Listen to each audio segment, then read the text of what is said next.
I've been wearing these Klim Switchback Cargo pants for well over a year now and have covered thousands and thousands of miles in them. I get quite a lot of people asking me in my videos, what are those trousers you're wearing? So I thought it's about time I did a long-term review.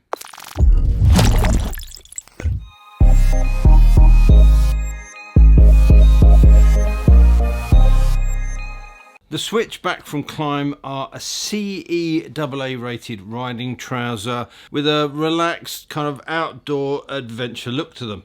They quickly became my favourite riding trousers, and so before I get onto how they're performed over the long term, let's take a quick look at their construction and their features. As I mentioned, they have an outdoor adventure mountain type of aesthetic, especially in this teak colour. They are also available in this light coloured monument grey or in a black asphalt combination. They are described as cargo pants, although the patch pockets are on the front of the leg as opposed to the side. And this enables the addition of zipped ventilation openings with a mesh back behind that. The main construction of the pants is from a stretch woven material which is breathable. There are then extra cordura layers on the thigh, knee, seat and inner leg at the cuff. These bits add an extra layer of abrasion resistance, but they also give a little bit of extra warmth and weather protection. The Switchbacks themselves aren't waterproof, but they have been treated with a DWR coating, and I found that to be pretty effective in sort of light rain, drizzle, or in a quick shower.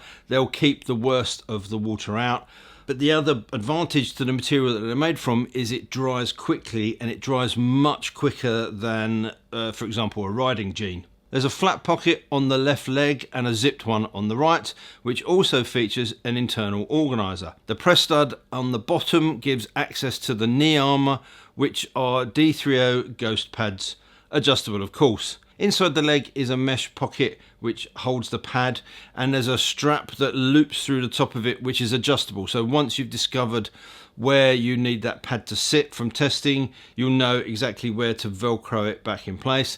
And of course, with the ghost armour, you should be fitting these with the black section facing outwards and the orange section towards the body. That way they work exactly as they should do. This is the recommended fitment from D30. Further down the leg you'll find an adjustable cuff allowing them to be pulled in and out and not flap around. They are also wide enough to go over pretty much any boot, including a pair of Alpinestars Tech 7 Enduros. Heading back up, there are two rear pockets. One is zippered and the other one has a flap entry, and then there's what Klim call a knife pocket.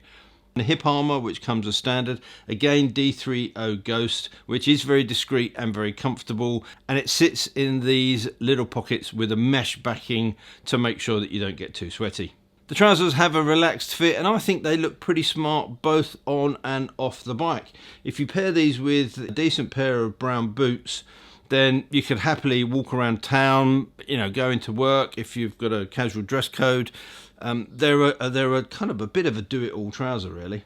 As I mentioned at the start, I've ridden thousands of miles in these on various surfaces, both in the UK and across Europe. They have been supremely comfortable and practical, and as you can see, they look pretty much as good as they did when I first got them, given the mileage and the use and the wear that they've had. There is a little bit of fading in them from daylight, and obviously you would have noticed there's a couple of stains on there from when I last wore them. I think sizing is accurate on these. If you order your true waist size, you should have no problem with the fit.